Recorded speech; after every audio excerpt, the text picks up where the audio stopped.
Hello guys, so up until now what we have done is we did this conditional fetching. Okay, so today I will just introduce a new concept of React here as well, and it's creating pure components. Okay, so what we'll be creating is this one, and let's go to the original website.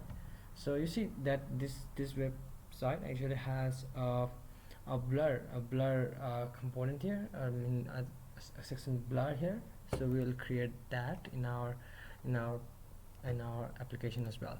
So let's go to base UI and just create something called blur. Okay, a folder, I'll just say it's a blur. Okay, so and I'll just name, okay, next JSX. So yeah, let's create a component here. So basically this is my blur component and this should be inside the section. For now I'll just return a div here and it should say I'm a blur. Okay, and yeah, let's to use it I will just use in the movie list component here. Inside my movie list here I can actually use it, right? I can say div. Is this okay to use it here? I guess it is. I can actually call it that blur. Okay, I will wait a minute. Did I export? Yeah, so let me just call it. Yeah, so this is, I'm just calling this UI inside the list component here. So basically if I reload it, I should be seeing this though. Yeah, it is here, but I want it outside the list. So I can do something called I'll create a div here and then say class name absolute and this one should be related, so that way I can actually get my blur component here, right? Sorry. So that way I can actually see this blur is here, and I can also give top 0 and right 0. So this blur is actually now here. So rather than giving related to this, I would give this, cut this. I would say the relatives should be the section itself should be relative, right? And let's just do that. So in class name I don't have here, so inside this section here, inside my layout, okay, switch, where is the layout? So inside my layout, inside the section there, I need to give a relative here. I'll just say it's relative. Okay, and yeah, but now it's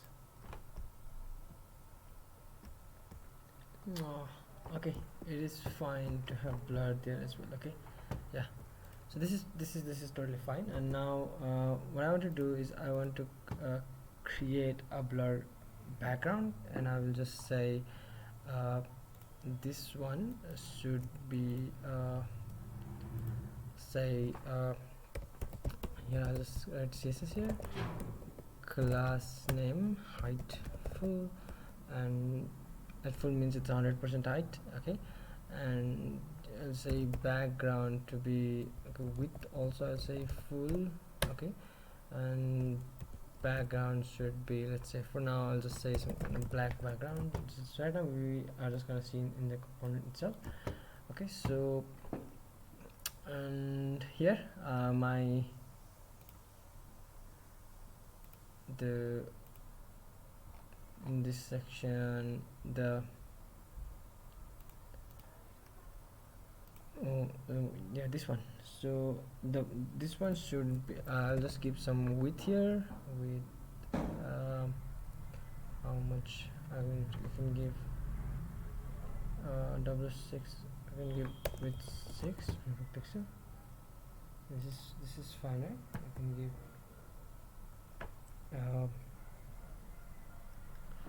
I'll just give a little bit more, around 15, I guess. Yeah, and this is cool. And say height be full as well.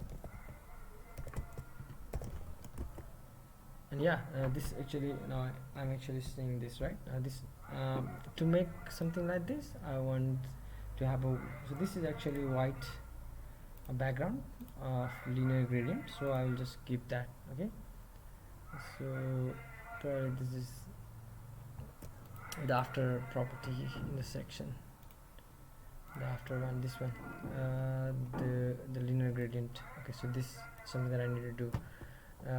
Instead of giving that background, I will create a linear gradient. Okay, so inside my blur I will just create a gradient, and wait, there's no suggestion, background gradient 2, right? Okay, and from white. Okay, for opacity I can actually give here something like this, 0%, is to be transparent. 2, I can give white, and I can give it 100%. And if I see here now, application, you can actually see that now this section is actually blurred. But if now I don't need this blur text, because now you can see that there is a blur section here. You can and that's cool. But if we move on to the last one, like even if we are here, if we move on to this last one, we actually see that this is still blurred. So to avoid this, we can simply give a padding here in the movie list. So here px of 5, instead of having px of 5, I can say pl of 5 and pr of 9 or something like that. So now actually I can, if I press it, if I go here, now actually now, yeah, it's fine, right? And this is fine now. Yeah, actually this is good. But now here, so yeah, this is fine and it's working, and this blur is working. But today we'll be looking at concept of pure component. Okay, so for now I'll just remove all those console log here, this one, and okay, I have, sorry, today I am actually using a different keyboard, so it's hard for me to type. Okay, and I have the JSX, so also I will remove this console as well. Okay, and so now we have created a blur component. Now let's see how many times this blur component actually gets rendered. Okay, so this movie list, every time it renders, you see initially it renders and then it again fades, and then there is again set movies, right? Then this will get re-rendered, so it should render twice, right?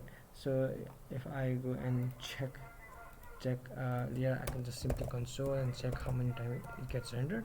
Console.log blur component. So initially if you load it, it runs twice. So if I go there, and it should run again twice. Okay, because of the use effect here, yeah, it should run twice.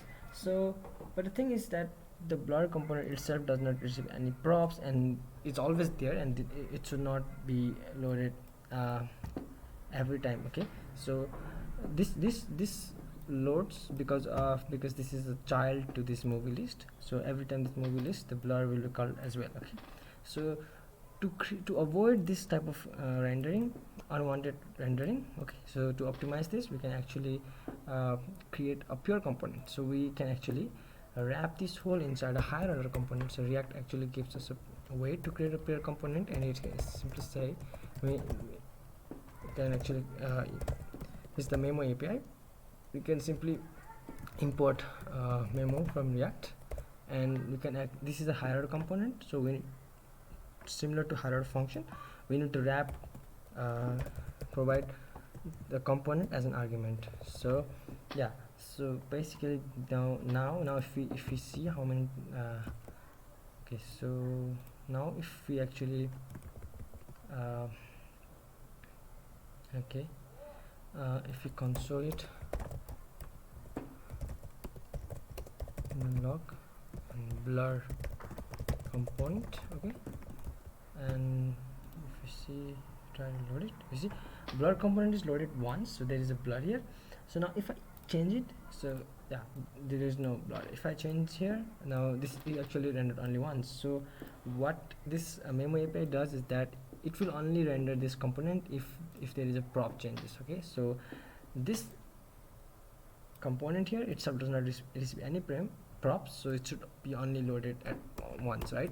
So that's why it's good to use Memo API and optimize this re-rendering of components. Okay, so basically what we have done today is we simply created a blur and we just discussed about the blur component. So yeah, that's it for this video, and tomorrow probably I will upload this section. We will more focus on this UI here, that's the progress circle and the ellipsis one, so we'll create that. Okay, so that's it for now.